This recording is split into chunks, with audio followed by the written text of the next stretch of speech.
Hey, welcome to the Ethics Experts. If it's your first time joining us, welcome. And if you're a returning subscriber, hey, bestie, you look amazing today. You see what happens when you subscribe? You get a bonus greeting on every episode. On this episode, we talked to the one and only Sarah Cole. She runs Cole Forums, which are forums for ethics, compliance, leaders, CEOs to get together and talk about things that they're struggling with. So she has a really interesting background in ethics and compliance.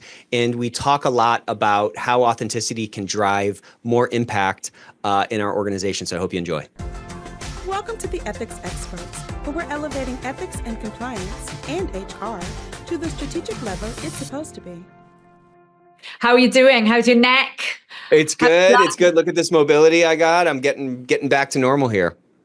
Well done, you. I know how much pain and effort goes into that. Well, thank you so much. Yeah, it's been a crazy couple of months, but just really thankful. Thankful I'm back on my feet, you know? Yeah, and I'm back doing this. Exactly. I wasn't expecting it to be you, so I'm really happy. Well, surprise. So I'm really excited to get you on. Really excited to dive in. I think you have a really cool background and you do a lot of cool stuff for this community. So welcome to the Ethics Experts. How's it going? I'm great. I'm looking forward to diving in. So why don't we just kind of start with your story, or actually, why don't we start with what you're doing now, and then we can walk through kind of how you got there.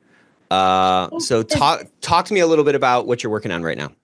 It's kind of strange because it's funny, isn't it, how you somehow end up somewhere quite surprising. And then when you look at it, your entire career has actually been to bring you to this moment. And I wasn't expecting to launch my company this year, but I'm absolutely loving it so far. But this backstory is, look, I've got 30 years behind me. I was a solicitor.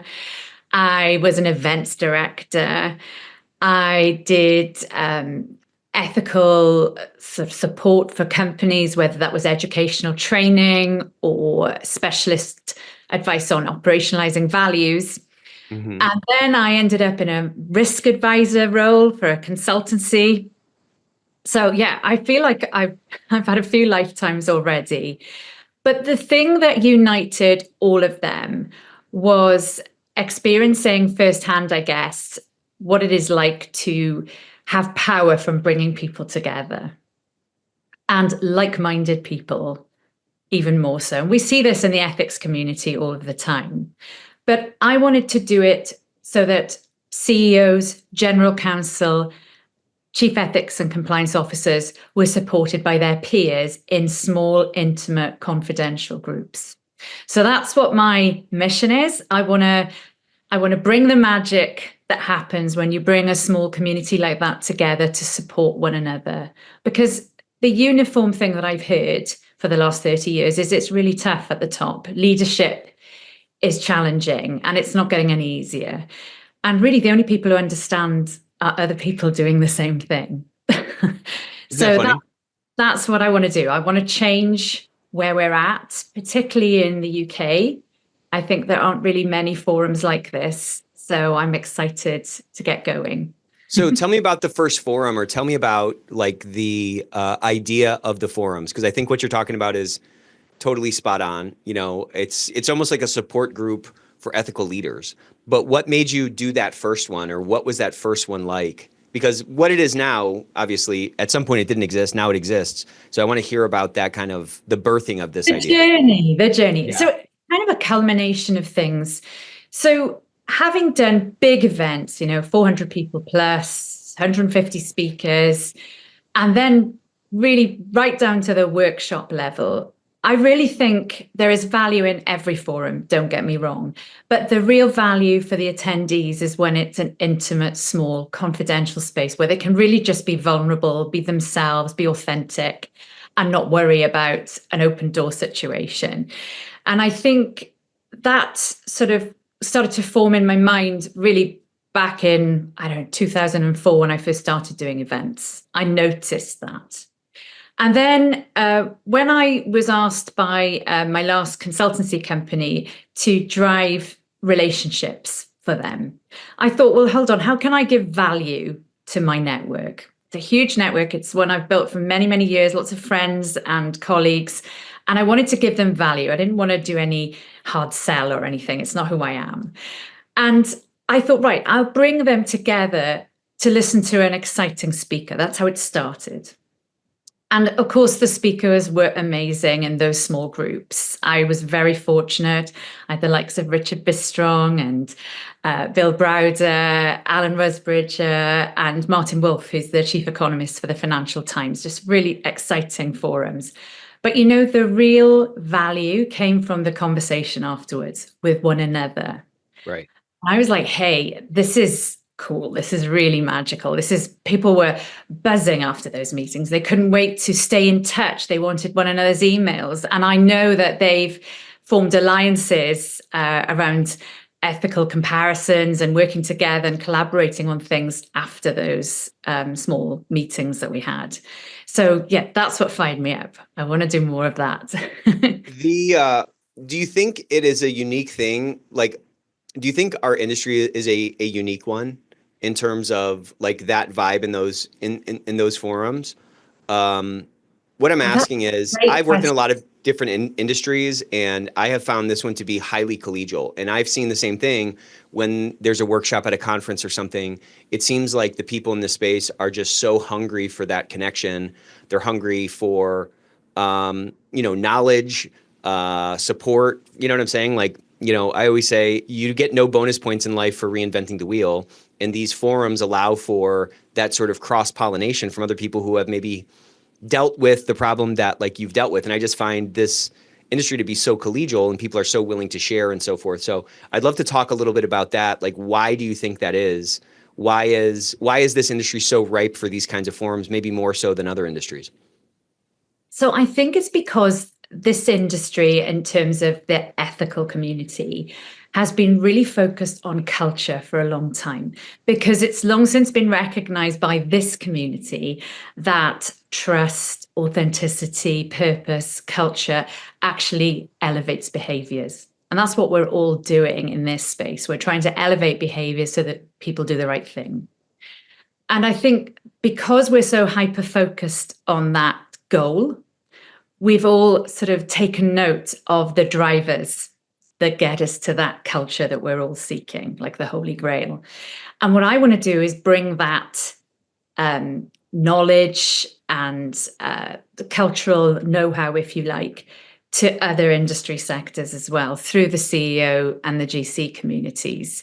But yeah, you're spot on. I've already observed, having worked in the ethics space since around 2008, I think it is, almost exclusively at first, because I was really focused on ethics and compliance events. I was the first one in our UK office to even enter into the conversation about having ethics and a title for an event around compliance. In fact, I was really almost driven out of town for suggesting, oh no, we don't want ethics in it. That's too, esoteric and all the rest of it. But I was listening. It wasn't me that I put my finger in the air. I was speaking to experts on the ground, and they were all saying, this is what we want to hear more about. This is what we are hungry for and interested in learning more about.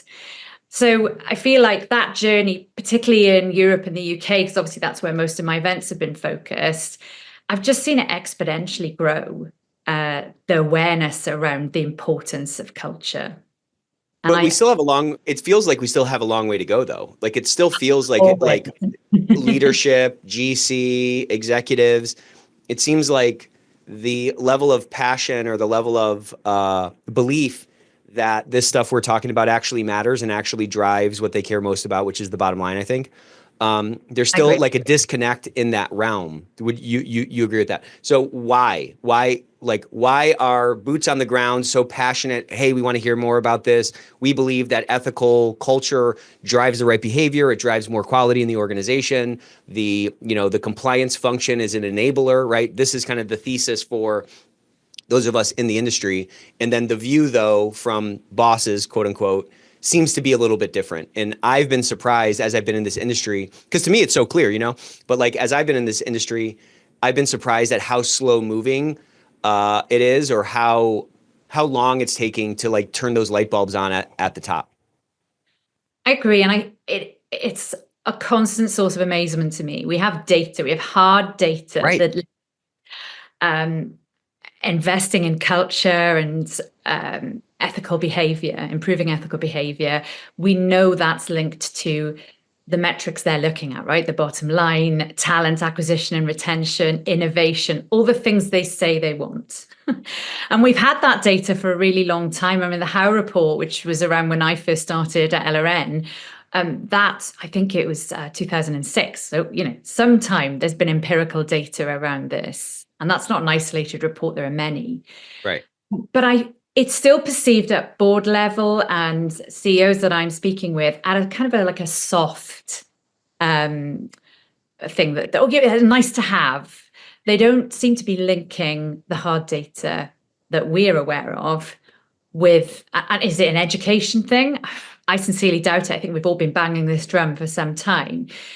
Maybe it's because it's so entrenched to be looking at profit and loss and more financial numeric goals. Tangible almost. Yeah. The CEOs, that they have short lifespans, many of them these days, because that's what the investors are looking at. So their stakeholders are all looking at. So I think there's a lot of pressure on CEOs, GCs, even CECOs to not damage the bottom line. That's the perception, right? So I feel like, yes, it's more education, but the proof is almost in the pudding. And the more there's conversation about it, the more the millennials generation, the generations behind them are insisting on purpose-driven organizations and values-based organizations, the more we're going to see that infiltrating and resonating with the top brass, if you like. That's what we say in the UK. So what you're kind of saying is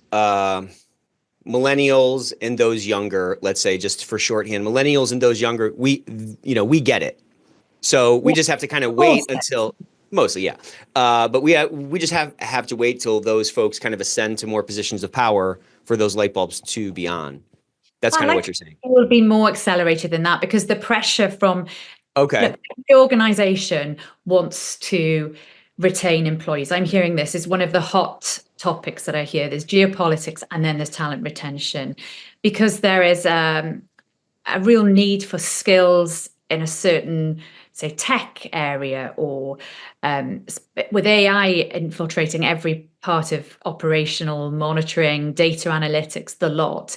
I feel like retaining those people is really, really becoming more number one on the agenda. How do they do that? Well, all of the individuals that I've spoken to who are in a younger demographic, and I'm generalizing, right? There's plenty of people my age as well who are interested in purpose-driven. Look at me, that's what I want, right? A purpose-driven organization. But I'm just saying, if we're looking at trends, which I think is what we're talking about, you and I think that the pressure that they're putting on leadership to listen and to morph their organizations so that they are looking at things like values and that they're centered around purpose. I think that's having an impact, a huge impact. I'm not saying it's changing things overnight, but I've definitely seen trends. And when we're having these intimate forums, because talent retention is such a hot topic, I think that, this cultural shift is something that they're having to pay attention to in order to continue to attract the right people. Right. So it's more, but I mean, so maybe I'm a little cynical. Maybe I'm feeling cynical today. I don't know. I mean, if your spouse says, if you don't quit smoking, I'm going to leave you, and then you quit, that's not as good as you saying, I shouldn't be smoking. I should quit smoking on my own. You know what I'm saying? I feel like the second one is a lot more pure and that's maybe has more staying power than doing a change of behavior in response to some threat. You know what I'm saying? And so I would like it to ideally be like the light bulb turns on, not because I'm so, me as a CEO, I'm getting so much pressure from other folks that like, man, I got to start kind of paying some lip service to culture and values so that I can attract this talent. I think the pure kind of thing, or the ideal, I guess I would say, is they just get that on their own. You know what I'm saying? Like sometimes it feels like people put the cart before the horse and then they end up just paying kind of lip service to it. And there's sort of like greenwashing values, so to speak. And I just don't think, I think in many cases, that kind of an approach almost does more damage than the authentic, to your point, the authentic purpose-driven organization. What do you think about that? because then it just feels inauthentic. It just feels like, I mean, we saw it with ESG, we saw it with DEI, we saw all these organizations put up this kind of facade to say, look how great of a, this is a good company here. And then it was fake because it wasn't like, it didn't, the hearts and minds didn't change, But the difference is that what they're looking for is authenticity. Yeah, right, exactly. Right. So you can't kind of fake that. That's what I'm saying. So it's different from your smoking analogy or your even look, ESG is a whole ball of wax we can talk about, but I feel like what's happening here is the demand for authenticity means that authentic leaders need to be in the positions that we're talking about. Yeah.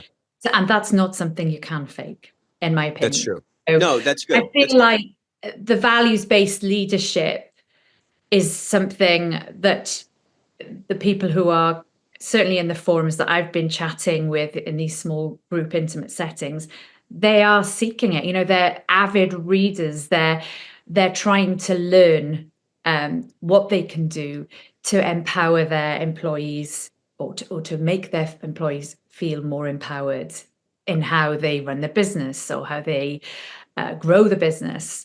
And I think values-based decisions and sort of walking the talk, that's really all things that we've been speaking about, to your point earlier, in the ethics and compliance space for a long time. But I think that is now just built into every company's approach, because it has to be on one level. But on the other level, we've seen, and I'm looping back to what we said earlier, there are metrics now around profitability, innovation, all the things that they want that link to this exact same thing. So I want to, I saw this, I've been talking about this a lot lately, but I saw this presentation from Pat Harnett at ECI, and she showed 4 data points spanning from 2013, 2017, 2020, and 2023. Okay. This is from their global business survey.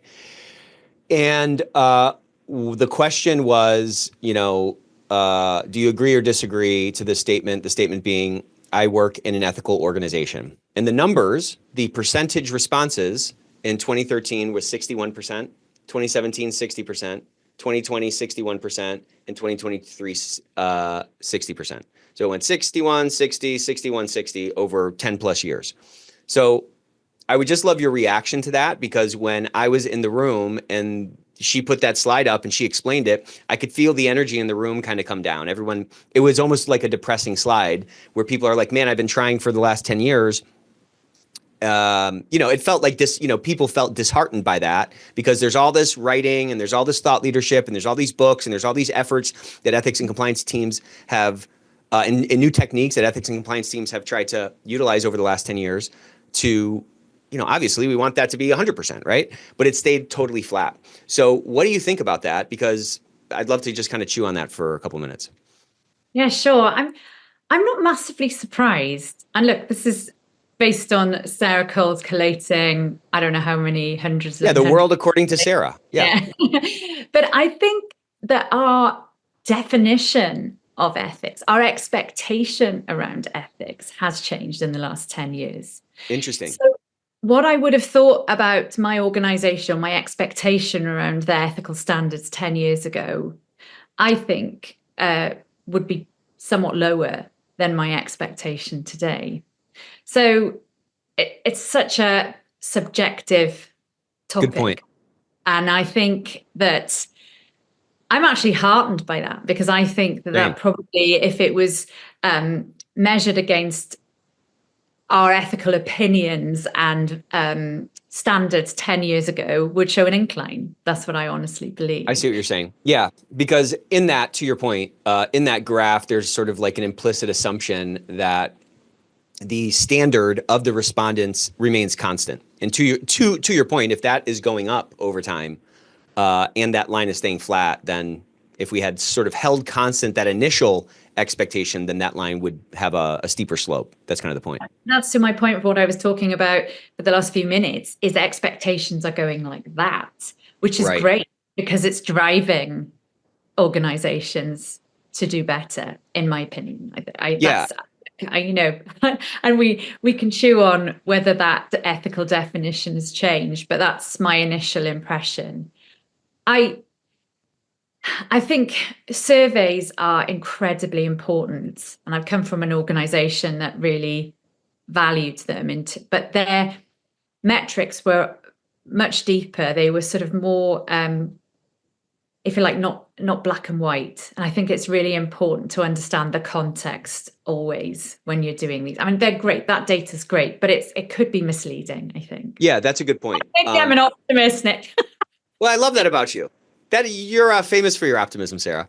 But I agree. I mean, I'm an optimist too, and I just saw a lot of opportunity in that. Everybody seemed really disheartened in the room, and I just thought, man, we can really unlock this, but it's going to take us doing something different. It's going to take us enhancing our network. It's going to take us getting the confidence to push that initiative forward when maybe in the past we would have sort of sat on our haunches a little bit, right? We can't keep doing what we've been doing because, to your point, those ethical expectations of the workforce they're definitely rising, but they're rising at a rate that we can't calculate. So we know that they're going up. So if we continue to do what we've always been doing, then the gap between the reality and the expectations is just going to continue to expand.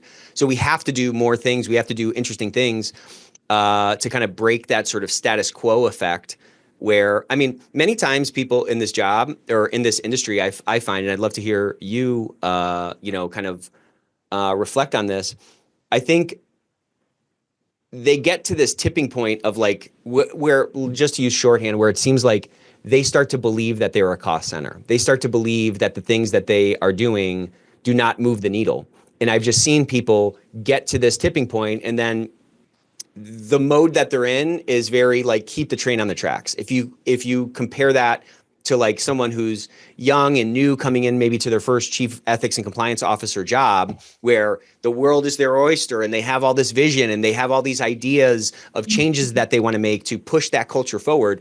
Those are two very, very different energies. And I think the more we can do to stay in that sort of, call it, that excited kind of mentality, the more hope we can retain and the more likely, the higher the chances are that the things we do actually end up moving the needle. I guess what I'm saying is I see a lot of people fall into this sort of apathy trap in this space because they're surrounded by a lot of people who don't have that, especially from a peer perspective, if those are all managers and leaders in the organization who are maybe not, as deeply committed to an organization with purpose, it's easy to sort of fall into that apathy trap. And I think what's cool about forums like yours is that it provides an opportunity for people to get around other people that are interested in this, that believe this is a lever to drive change. And, again, people leave those kinds of interactions buzzing and they're full of hope again. And, we as human beings, I think, are we run on hope fuel. And when we lose that hope that the things we're doing are going to change anything, that's, welcome to your grave. You know what I'm saying? It's you might as well die at that point. You know what I mean? Yeah, and I think, look, I'm coming also from an education space for ethics and compliance, and that was obviously about new and exciting. It had to be all the time pushing the needle on engagement levels, on analytics, on all the things that help us decide whether that data that you saw is true data or whether my point is correct. And I think energy in that space was absolutely key because you have to keep moving in order to make the material engaging. It's a constant change type of a space. You have to continue, it's kind of but I think what we've come to, we're more sophisticated now as ethics and compliance professionals, particularly. We've been focused on other things other than education. And we've been looking at new and exciting ways to engage with people. So maybe the apathy you felt in the room was the feeling that, well, look, we've been doing all this innovation around engagement, and maybe our engagement data is fantastic and we're getting, 95% of people responding correctly to all this material that we're testing them on. So you feel kind of on a high then. You think, oh, I'm doing really well here. And that sort of data kind of deflates your balloon, really, because you've put so much energy into it. But I think, like anything, Change, I love change. I'm one of those rare individuals, I think. I kind of embrace it, I think. I'm not sure I did it when I was younger. I was more fearful of it. But like you, I can see opportunity in it now. And Hmm. what I'm hearing in these small forums is, yeah, there is, of course, some apathy. You bring a topic to the table that's, you're obviously struggling with it. That's why you're bringing it to the group. But you're right. What happens, the magic in the room is that other people may have come across something similar, or they've innovated around something similar, or they've seen someone do something better, and suddenly you're full of ideas again. That's what we need to continue, the momentum of that. And I think podcasts like these are really great for just driving thought around it, really. Because if you're in that situation where you're starting to feel a bit deflated, you've thrown everything at it for 5 years plus, whatever it is, and you feel like you're not driving behaviors, you're not elevating behaviors, which is what you set out to do. I think you need to take a step back and think, well, look, what would be the status quo if I hadn't done all those things, if I hadn't spent all that energy, trying to convince the board to invest in this fantastic education piece or whatever that you've done. I think we're very inclined. And look, I'm a lawyer by training, so I'm very pessimistic. They call me the happy pessimist. So I get, looking on the downside, but look how far you've come. Look what you've achieved. I think that's what we all need to spend more time doing, is focusing on the positive. Yeah, I agree. I mean, I always say that like the negative is going to take care of itself. I mean, we're surrounded by negativity. The news is all negative. People seem to today commiserate and connect so much on negativity. Oh, I'm having the worst day. Oh my gosh, can you imagine? It's like complain. It's like we connect by complaining, and so it's easy to fall into that negativity trap. I think you're right. I think we have to fight against it, and I think we have to like renew our minds constantly renew our, constantly take off our glasses and clean the lenses, because that's going to get very dirty and you're going to start looking at things in the wrong way. Yeah, it's just Easier said than done, I'd like to. for sure. Absolutely. I get it, right? Well, I mean, I had that accident in the fall, and it was like such a wake up for me, and such a, it felt like a rebirth in a lot of ways. And I had this, this new perspective on life. But what I found is that after, through my recovery and stuff, it's not like that switch was flipped and then I'm just, looking at every single moment of every single day through that lens. I have to remind myself of the things I have to be thankful for and how far I've come and all those kinds of things, because for me, I get kind of like caught up in the day to day, and I'm just, kind of living my life, putting one foot in front of the other. And it's hard to sometimes zoom out and see the forest from the trees and remind myself of, that perspective change that came along with that, with that tragic event. You know what I mean? Well, like you, I had a very serious car accident in 2004. So I was a solicitor. I was in practice. Believe me, I'd invested. I used to have like 4 jobs. My work ethic was crazy to get to university. I was invested. There was no way I was leaving that profession. I was going to, good or otherwise, I was hanging on by my fingernails. And that very serious car accident, I mean, it took me about 18 months to recover from that. Wow. I left the law. I went into events thinking it would be for 6 months just to do something. It makes me laugh. I thought I was doing something lighter. Yeah, something easier. I'm going to do events. Oh, yeah, I'll do events. Yeah. Turned out not to be the case. But what was wonderful about it was I could see the change that I was bringing to people by running a great event, the energy in the room. And I was addicted, honestly. I loved it. And I think I will always have that bringing people together, the connections, the relationships. That's what I love. That's what makes me get out of bed every day. So I think for me, that accident changed the trajectory of my life career-wise. It absolutely, like you, made me realize how fortunate I was, when I think I was pretty doom and gloom as a lawyer, to be honest.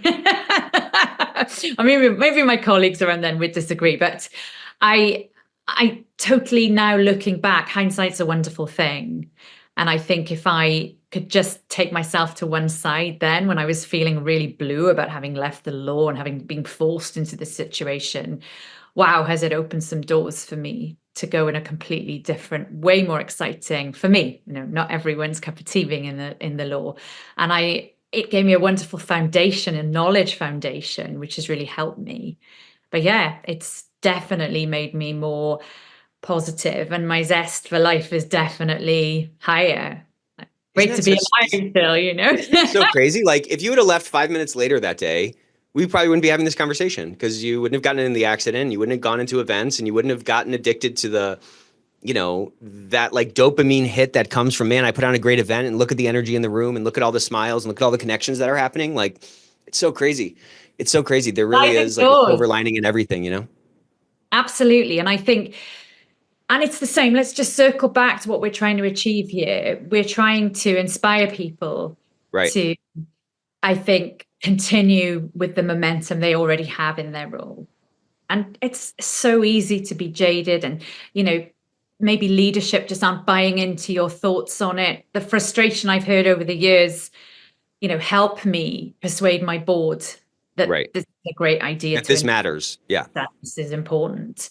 And those things won't go away. But I think what's wonderful about this movement that we have when we're talking about leadership at such a wide, broad spectrum of people are talking about leadership and what's important in a leader and what makes a good leader, all of these things. This is a relatively new conversation in many of the spaces that it's happening. And I think that's exciting and certainly enthuses me to really want to make an impact. Why am I doing all this? Why am I bringing these people into a room together to elevate their leadership skills? Well, because that's going to impact on everything.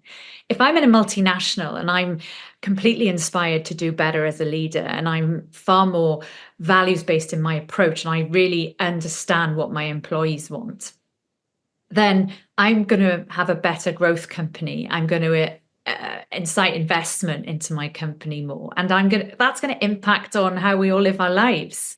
That fires me up, right? That's crazy to think that that can happen. That's a real impact on the world that you can have. And again, like maybe you're not going to change the way the world spins, but you can change the world for the people that report to you, or you can change, you can change the vibe for in your little corner of the world. Absolutely, and those leaders impact on tens of thousands of people. So it's super exciting. Right. Yeah, it is exciting. Let me ask you this. You said my favorite word, which is persuade. And I hear what you hear all the time. How do I persuade the board? How do I persuade my boss to do this initiative? I'd love to kind of dive into that, like maybe two kind of big questions. One is like, why do we struggle with that so much? When there's so many lawyers, for example, in this space, and I think lawyers are good at arguing, lawyers are good at debate, I think, in my experience, they are. They're usually down to argue whatever, so why are we bad at that? Why is that a problem still for folks to persuade? Marketing doesn't seem to have a problem persuading. Sales doesn't seem to have a problem persuading, okay? So why is that? And then what can we do to be more persuasive? What do you think that is? Is it a skill set? Is it a mindset? What do you think that is? I think it's lots of things. I think that persuasion, if you break it down, it's trying to get someone to do something, isn't it? Right? Whatever that may be.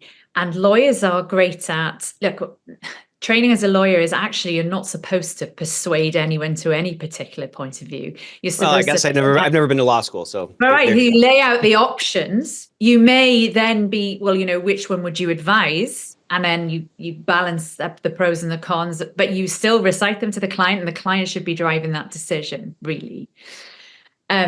So I'm not sure persuasion is necessarily their top skill set. I'd agree with you. It's more a marketing point of view, but marketing, and look, there are many different modes of marketing, but I suppose advertising and marketing, that sort of level marketing, I think is what I think of. Yeah. That's definitely trying to connect with people, trying to get a message to resonate with people so that they will buy a product or employ a service, whatever it might be. Persuading a board to invest in something, they have a pot of money, their objective is to grow the business, grow profits. And if you can't connect those things, that's where we fall down. And that circles back to what we were talking about at the very beginning of our conversation around the empirical data is there. And that's what I used to share, right? A lot of empirical data so that chief ethics and compliance officers or general counsel or CEOs could go to the board and they could say, look, here's the data. It's not me saying that this is a good idea. It's fact that this is going to improve culture, it's going to grow our business. We're going to get better talent retention. We're going to get more innovation. And it's something about connecting with the objective of the boards and their strategy, whatever it may be. And there's kind of a shield around that often. Totally. So we may try and guess, we know it's around profitability, but we don't really, there's no transparency or very little transparency around that. And I think that's what is missing. I think if we had more transparency around what board objectives were, and I don't mean just a very high level one, I mean more nitty gritty, we could then connect our objective with that. We could establish that it's going to move the needle on those objectives. So what I'd like to see, and I'm hoping that, again, this could be something that we can really dive into in the forums, is an opportunity for more transparency around high-level strategy that we can help connect so that when we are persuading, we're actually doing it for everyone's benefit. It's not like your chief ethics and compliance officer wants to invest in training or whatever to not have an impact, a positive impact. Totally. Company. And a lot of the time we're talking about reputational risk. And don't forget, I've just come from 2 years of solely looking at risk and mitigating risk. So I think I've seen a lot how trying to get investment usually is easier when you're shielding against an obvious risk, like, for example, cybersecurity. The risk is being seen across the board. There are awful data breaches. The reputational harm is very evident. So suddenly that goes up the priority list, and you find it easier to get investment into that. Yeah, the connection between the investment and the outcome is very easy. It's very simple. It's very, you don't have to do a bunch of arithmetic. It's not esoteric, as you said. It's, hey, I need a new cybersecurity tool or whatever. Exactly. The benefits of that are going to be direct, and it can be tied specifically to, the related risk. That's very persuasive. Right. It is persuasive. Yes. So that's where we as ethics professionals, I think, sometimes, not that we don't meet with success, of course we do. And I think, again, I've seen some wonderful work at very high level, huge investment into different approaches, whether that's educational or data driven. It's wonderful to see, and I've heard lots of people like Klaus Moosmeyer. I don't know if you heard him talk about the Novartis. The investment that they're making is evident. So he's obviously got his board's ratification for that investment. So that, I think there is plenty of examples of that persuasion happening, but I'm in the same ballpark, or I see your perspective, though, that it's harder to persuade, that persuading is more challenging in this space. Yeah, I think you said, we were kind of talking about marketing as a comparison point. And to your point, marketing is like, all they do is persuade. That's all they're doing. And the thing that they are responsible for is very close to the top line, right? Like, everyone cares about top line growth. That's a very easy connection to make. So I think that might be a factor why perhaps like marketing is easier, or it's easier for marketing, or marketing's better at like persuading the board to get resources versus a group, a department like ours, ethics and compliance. From a business development perspective, and it is relevant to think about this because I think we're all selling. We're selling to the employees what we want them to buy. Right. So I think this perspective is really important to think about.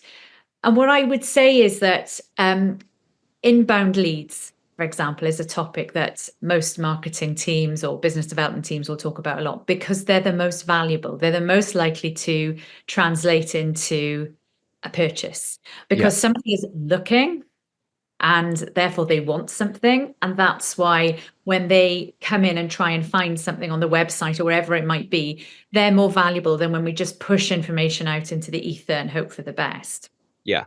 And I think it's the same for employees.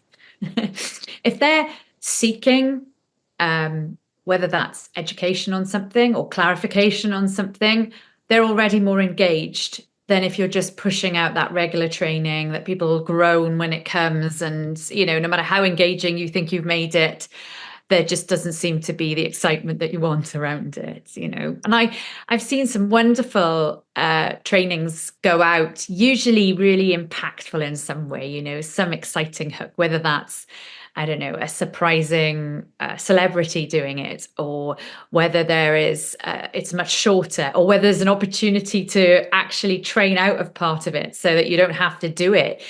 These are the things that seem to bring most enthusiasm from the workforce. So I think that's a constant, if you like, motivator for ethics and compliance professionals. What can I do to next get that inbound attention, the engagement already halfway with us?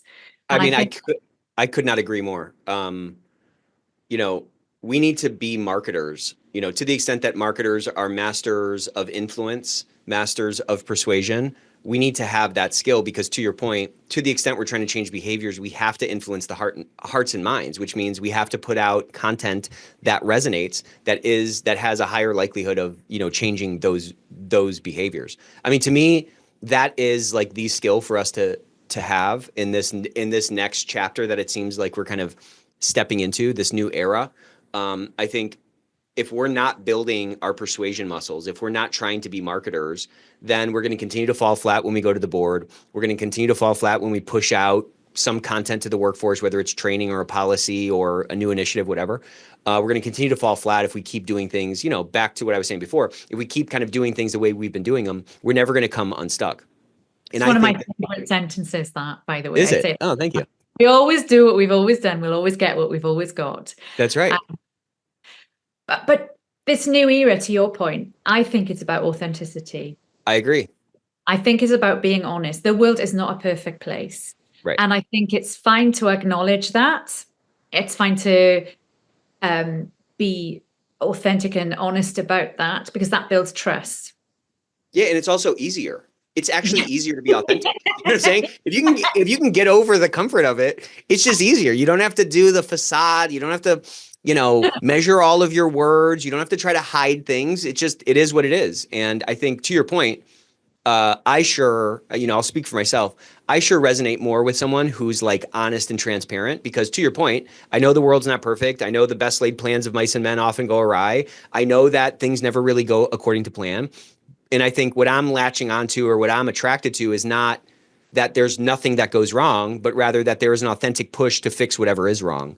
And I found, as a leader myself, being transparent about things that are going wrong and being transparent about things that I mess up allows for so much more, engagement from everybody else, because we're all constantly like battling against like the self-preservation that's wired into us. And we're built for defensiveness. We're built to like stay alive. And in a workplace, which is high stakes because you have a mortgage or you have, family that you have to support, whatever those things are, it's easy for those like toxic sort of cultural traits to infiltrate an organization and everyone be in this sort of defensive sort of self-preservation mode. And I think when you can break out of that mode, there's so much wasted like mental RAM on self-preservation. You know what I mean? If we can allocate that mental RAM to, the purpose of the organization or the mission of the organization, all of that lifts the company in general. But again, it comes back to your point, to that authenticity, I think, where people can feel safe at work. They can feel safe. Hey, I screwed something up. Hey, I saw something. That's what a high quality organization, I think, is like built upon.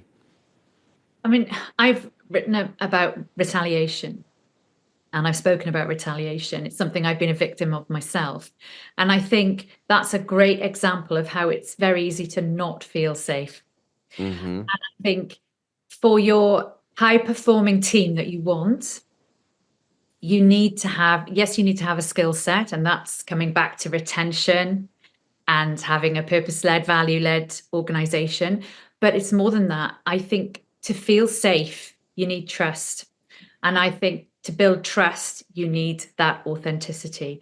So if you're an employee and you know that you can speak up, I mean, it's something that we've been all looking at a lot, speaking up, right? So if I feel able to speak up, if I had been in VW and I'd felt able to speak up, for example, then the outcome might have been quite different there. Right. So if I know that my leader is not going to be unsupportive, if I did speak up, that's going to make me feel safe. If I've seen my leader be authentic, say when things have gone wrong, express, look, this didn't go as we would have liked, that's authenticity. It builds trust. And already I'm feeling like it's a safe space for me to say, well, actually, I've done something that didn't go very well, and I wouldn't mind some help or support on it. So vulnerability, authenticity, these are all things that we need in order to create this lovely environment where people feel that they can be themselves, they can be open, they can be vulnerable themselves. And when that happens, wonderful things like innovation happen. We know that. So I think there's obviously so much more work to be done, but I do feel like we are talking about the right topics. Finally, we're getting there, and there seems to be this dawn of realization around authenticity and trust, which, to be fair to Dev Seidman, who is LRN's founder, that's the reason I joined that organization, is because he was a mission with a business. He was really, his book, How, massively influenced my decision to join LRN. And it was about how we do things in a transparent, interconnected world. Well, it can't get much more than that now with AI, and it's just on an even steeper trajectory of transparency and data-driven decisions. So yeah, I think it's how we conduct ourselves is becoming more and more important. And relationships, like you said, you're open to people who are authentic. Connecting in an AI environment is even more important, I would suggest. Relationships. I've certainly found relationships to be massive in my personal life and in my professional life. And if I could tell my younger self one thing, it would be, don't fixate on the qualification and how much study you put in. Of course, those things are important, but the people you meet along the way, they're the ones that actually will impact on your life later down the path. The relationships I made in 12 years of events, they're still my friends, my speakers, because I was helping them have a platform talking about something they were passionate about. And that doesn't leave you. So yeah, I've been really fortunate though, because I think I cottoned on to that relationship thing sort of retrospectively. I didn't realize that I was just making friends and having lovely conversations. And then I realized there was so much value in those conversations because I could pull people together that could help each other. Right. So yeah, long may that continue. Yeah, exactly. Well, and to your point, like that thing that attracts people to these forums, that feeling, that human connection, it's not just like enriching to life. It's also valuable for life because now you have a bigger network, and now when you need help, those people will, be there for you. And I think we can do much to create that within our own workplaces. I think building those authentic relationships with those counterparts throughout our organization is extremely valuable, right? That's going to build the trust. That's going to get you brought in sooner on things. I mean, the thing I always hear is how frustrating it is to be brought in after the fire is raging, as opposed to being part of the fire prevention team. Like that's a frustrating thing. Well, if you're not top of mind for folks because you have a relationship with them and they're thinking, oh, I need to go to talk to Sarah about this. Well, then they're only going to talk to you when the fire alarm is going off. So we have to build that muscle. And for anybody listening who's feeling like a little apathetic or a little hopeless because they've been trying so much and it's not moving the needle, or they don't see the change, I would just say that like we have to have kind of grace for ourselves, because the landscape is changing so much. This is not the economy that our grandfathers were in. The values of the workforce, the values that the workforce demands from their workplaces, to your point, is totally different. The ethical expectations continue to rise.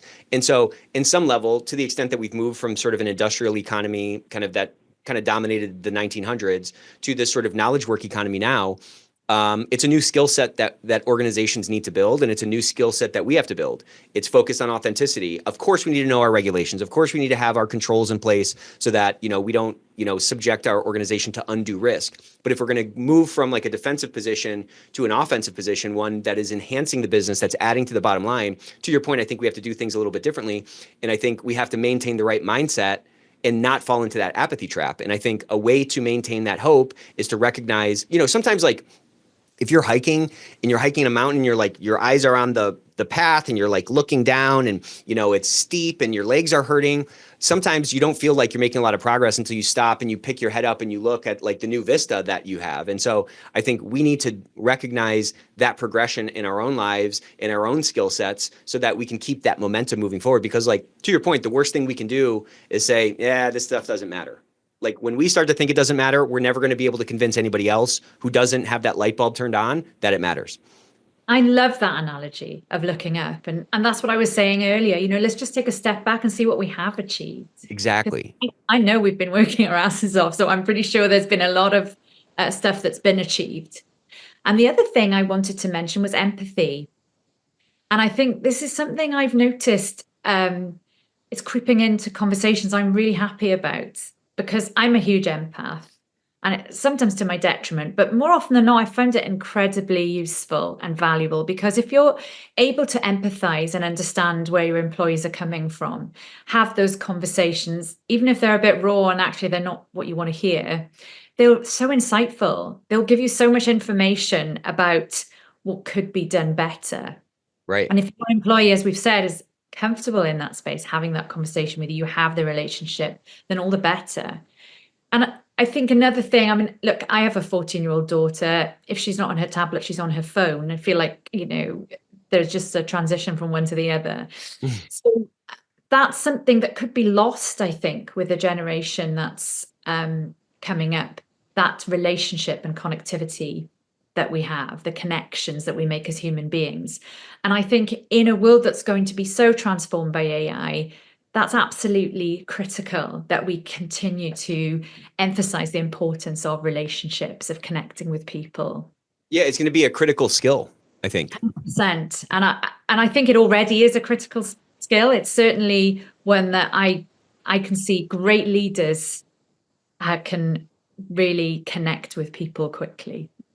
So what advice would you give somebody who's feeling like a little down? They're coming into this new year, to this new year, and maybe they didn't get the budget they wanted. They weren't able to convince the board of this initiative, and they're feeling like a little bit stuck. What advice would you give them? I think that, first of all, you're not alone. There's an awful lot of people in that place. I think there is a general trend. Obviously, there are exceptions where people seem to be pulling in their horns on the financials right now. I'm hearing that time and time again. And I think that's a lot to do with geopolitical risk and uncertainty around the AI landscape and where that's going to land for whatever company or industry you're in. So the last thing you do when you're unsure is spend money and invest. It shouldn't be, but that tends to be the trend. So there will be a lot of people sitting there, and I've already heard from many of them thinking, well, great, I thought I was going to have investment into X, Y, and Z, and now I'm sat here, I'm stuck. I'm not really on the trajectory I want to be in my career. I'm not really developing this program or whatever it is in the way that I wanted to. Well, I think the first thing is don't knee jerk because, you've invested in this organization you're in for a reason. And I think retrace your steps. Where could you get investment if you're not getting it in the exact area that you want? You can always move the needle doing small things. Like I just said, have conversations with small groups of people. You might have wanted a huge survey. Maybe you haven't got that this year. It'll be next year. But there's still a lot of intel you can get. You can look back at other data from different departments as well. Like HR data is really valuable for ethics and compliance people around It can be anything from retaliation or movement of people or what have you. And you can glean a lot of information from data from different departments. And I think listen to more of the free resources out there, podcasts like this one, become inspired by people who are on the coalface, but maybe in different roles than you, or similar roles or similar organizations or different organizations. You can learn so much from different industries, how they do it. So I think try not to be entrenched around what you can't do. Look at what you've already achieved and think about creative ways of pushing your program in the direction you want it to go in. Because we've all got an objective and a game plan. And like you said earlier, the best laid plans don't always come to fruition. But I think that would be my advice. There's always a way. There's always a way. There's always a way. And I think what we're kind of talking about is like staying motivated. And I think motivation is, again, that's not like a light switch. Motivation is like bathing. If you're not doing it every day, your mind is going to start to stink a little bit. And so you have to stay motivated. You have to stay excited.